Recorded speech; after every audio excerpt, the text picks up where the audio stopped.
1991-92 کے اندر دنیا پوری کا جو میڈیا تھا یہ بہت ساری لوگوں کی ملکیت تھی، کچھ 110-12 کمپنیاں تھیں، چھوٹے چھوٹے اشتہار، یہ CNN ہو گیا، یہ CBC ہو گیا، یہ ABC ہو گیا، الجزیرہ ہو گیا، تو سارے جتنے بھی میڈیا ہاؤسز تھے یہ دنیا بھر کی ملکیت ہے۔ پاکستان کے میڈیا کی تو حیثیت کوئی نہیں، اس کے بھی میں بتاتا ہوں کہ وہ کیسے چھوٹا سا جو میڈیا ہے اس کو کیسے گورن کیا جاتا ہے۔ تو اس میڈیا سارے کا سارا جو میڈیا تھا یہ ملکیت، انہوں نے کہا نہیں، کلبنگ ٹوگیدر، اکٹھا کرو تاکہ ایک جگہ کنٹرول کیا جائے۔ اس وقت پوری دنیا کا میڈیا 90% میڈیا جو ہے جو تقریباً 3 بڑی کمپنیز کی ملکیت ہے، اور باقی جو ہے 2 اور کمپنیز کو ملا کے، جن میں سے پہلا جو ہے وہ والٹ ڈزنی کی کمپنی ہے، اور دوسری جو ہے وہ روپرٹ مرڈاک کی نیوز کارپوریشن ہے، اور تیسری ٹرنرز کی کمپنی ہے۔ یہ 3 کمپنیز کے پاس سے میڈیا ہے۔ الجزیرہ کو بھی نیوزی لینڈ سے اٹھایا بندہ آئے، انہوں نے پارٹی آئے، انہوں نے خرید لیا۔ اب اتنا ہی سچ الجزیرہ بھی بولے گا جتنا سچ جو ہے اس کو کہا جائے گا بولے، اور اس طرح کی صورتحال میں ہوتا یہ ہے کہ کچھ سچ بولنے دیا جاتا ہے، کچھ سچ نہیں بولنے دیا جاتا۔ یہ تجربہ بھی 9/11 کے دوران شروع میں ہو گیا۔ پاکستان کے اندر آپ کو یاد ہوگا میڈیا ہاؤسز آئے، جی اب میڈیا ہاؤسز جیسے وہاں تھے ویسے یہاں کھولنے چاہیے۔ ظفر علی خان کا اپنا اخبار تھا، مجید نظامی کا، حمید نظامی صاحب مرحوم کا اپنا اخبار تھا، اس کے بعد میر خلیل الرحمن جنگ کا اپنا اخبار تھا، اس کے بعد اس سے پہلے مولانا محمد علی جوہر کا اپنا اخبار تھا، چٹان کا اپنا اخبار تھا، صلاح الدین، یہ صحافی تھے جو اخبار لے کے چلتے تھے۔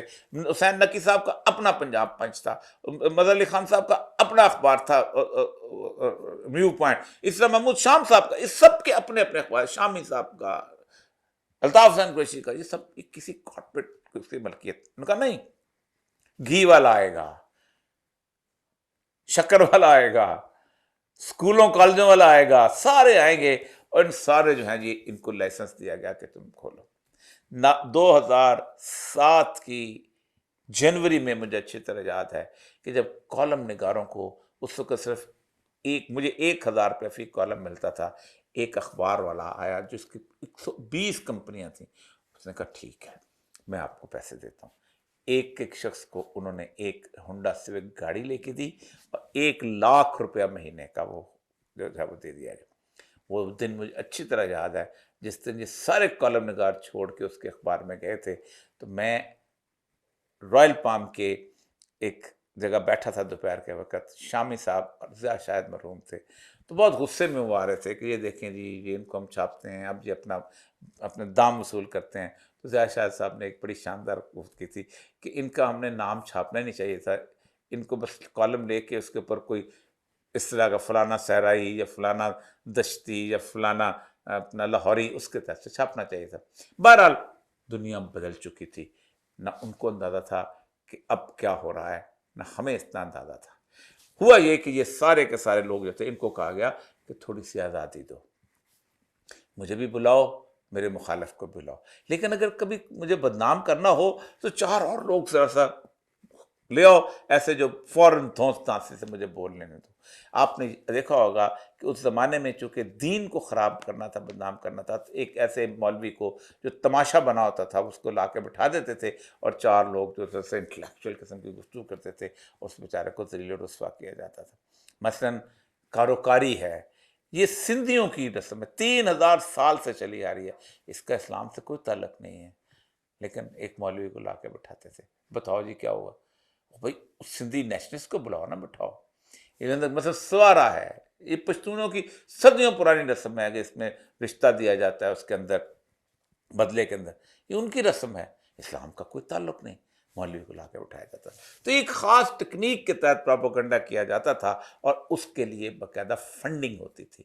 اب ان اخبارات کے اندر ایک تو وہ تھے کہ جو خریدار یہاں پر آئے، یہ وہ لوگ تھے کہ جنہوں نے بزنس کے اندر کہیں نہ کہیں ہینکی پینکی کی ہوتی ہے، اور پھر ان کو کہا جاتا ہے کہ اگر تم نے کچھ کیا تو ہم تمہیں دیکھ لیں گے۔ یہی وجہ ہے کہ انہوں نے اپنے آپ کو ایک انشورنس پالیسی کے طور پہ یہاں پر رکھا، اور انشورنس پالیسی کے تحت انہوں نے اپنے کسی نے فلاں اخبار لگایا، کسی نے وہاں ٹیلی ویژن چینل بنایا، سارا کچھ۔ اب اگر 5 کروڑ روپیہ کماتے ہیں مہینے کا آپ، اور 1 کروڑ سے آپ ایک ٹی وی چینل یا اخبار نکالتے ہیں، تو آپ کو تو فائدہ ہی فائدہ ہے۔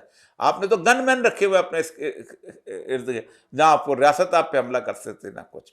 تو اس وقت کی جو صورتحال ہے وہ واپس اس سطح پہ آ گئی ہے جس سطح میں آج سے تقریباً 40 سال پہلے یہ دنیا ہوتی تھی، جس زمانے میں یہ ایوب خان صاحب تھے اور ان کو کچھ پتہ نہیں چلا تھا، اور ہوا یہ تھا کہ پوچھا گیا آپ کو پتہ کیسے چلا کہ آپ کے خلاف موومنٹ چل رہی ہے؟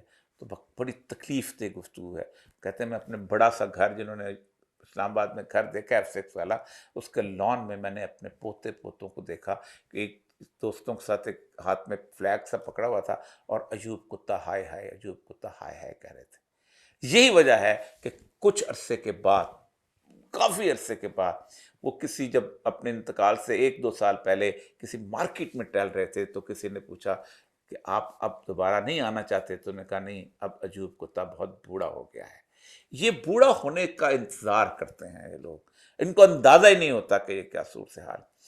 2008 میں سیکرٹری انفارمیشن تھا تو میں نے ایک سمری پیش کی تھی کہ یہ جو انفارمیشن ڈپارٹمنٹ ہے اس کو ختم کر دیا جائے، اور اس کی بنیادی مقصد یہ تھا کہ حکمرانوں کے سامنے دیوار کھڑی کر دیتا ہے، ان کو اندھا بنا دیتا ہے.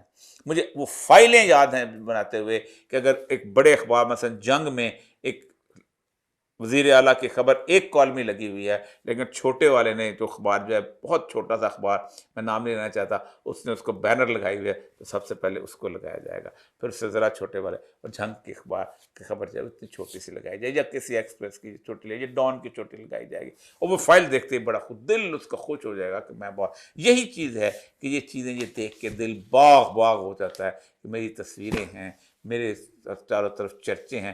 یہ چرچے نہیں ہوتے، یہ چرچے بنیادی طور پر آپ کو لے ڈوب رہے ہوتے ہیں اور آپ کو پتہ نہیں چلتا کہ آپ کہاں جا کے غرق ہو رہے ہیں.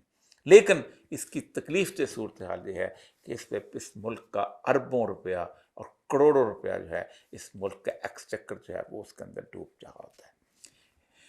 پاکستان کے اندر وہ کیفیت ہے. 7 ملکوں کی کہانیاں میرے سامنے اس وقت پڑی ہیں جہاں یہ کام آج سے پہلے ہوتا تھا. ہنگری میں 1945 سے لے کے 1989 تک یہ کام ہوا، اور یہ مکمل، اور پھر اس کے بعد ہوا یہ کہ وہاں ایک خوفناک قسم کا وہاں ریوولٹ ہوا. اس کے بعد آپ دیکھیں اس کے اگلے جو ممالک ہیں ان میں اب آپ اس کو دیکھ لیں. اسپین، جہاں کہ فرینکو ہوتا تھا، فرینکو نے طویل عرصے تک وہ جو ہے اس کو لگائی رکھی، اس کے اور 40 سال، یعنی آپ سے کہ 40 سال تک اس نے اس کے فرینکو. نازی جرمنی میں صرف 1933 سے 45 تک ہوا. فاشسٹ رجیم جو تھی اٹلی کی 22 سے 43 تک ہوا. پولینڈ کے اندر 1948 سے 1989 تک ہوا. اور آپ سے سوچیں اسپین کی جو ڈکٹیٹرشپ تھی اس میں 1936 سے 1975 تک، یہ سارے کے سارے جو تھے یہ تجربہ کر چکے، لیکن آج ان ملکوں کے اندر کوئی نام لینے کو تیار نہیں ہے. پاکستان نہیں، دنیا پوری کا میڈیا جو ہے وہ اس وقت کارپوریٹ کلچر کے ہاتھ میں ہے. لیکن ایک بات آپ کو بتاؤں، امریکہ کے اندر یہ تصور پایا جاتا تھا، اور اس سے بات ختم کرنا چاہتا ہوں، اور یہ آپ سب کے لیے وارننگ ہے. امریکہ کے اندر یہ تصور پایا جاتا تھا کہ کوئی امریکن پریزیڈنٹ میڈیا کے بغیر، جو میڈیا کہتے تھے اس کو، زائنسٹ میڈیا کہتے تھے، اس کے بغیر اور جو منی کے بغیر نہیں جیت سکتا. ڈونلڈ ٹرمپ نے یہ کر کے دکھا دیا. تمام میڈیا اس کے خلاف تھا، ایک ٹویٹر اس کے ہاتھ میں تھا جس نے اسٹیبلشمنٹ کو ذلت آمیز شکست کا شکار کیا. اس کو چلنے والی گولی کام نہ آ سکی، اس کے خلاف بننے والے 39 کیس کام نہ آ سکے. اور دوسری جو منی، لوگوں نے کچھ، ایک تو خود وہ سرمایہ دار تھا، لوگوں نے اس کے لیے فنڈ ریزنگ کی. آپ اس کشتی میں سوار ہو جو کشتی 1970 سے پہلے ہی اس ملک میں ڈوب چکی ہے.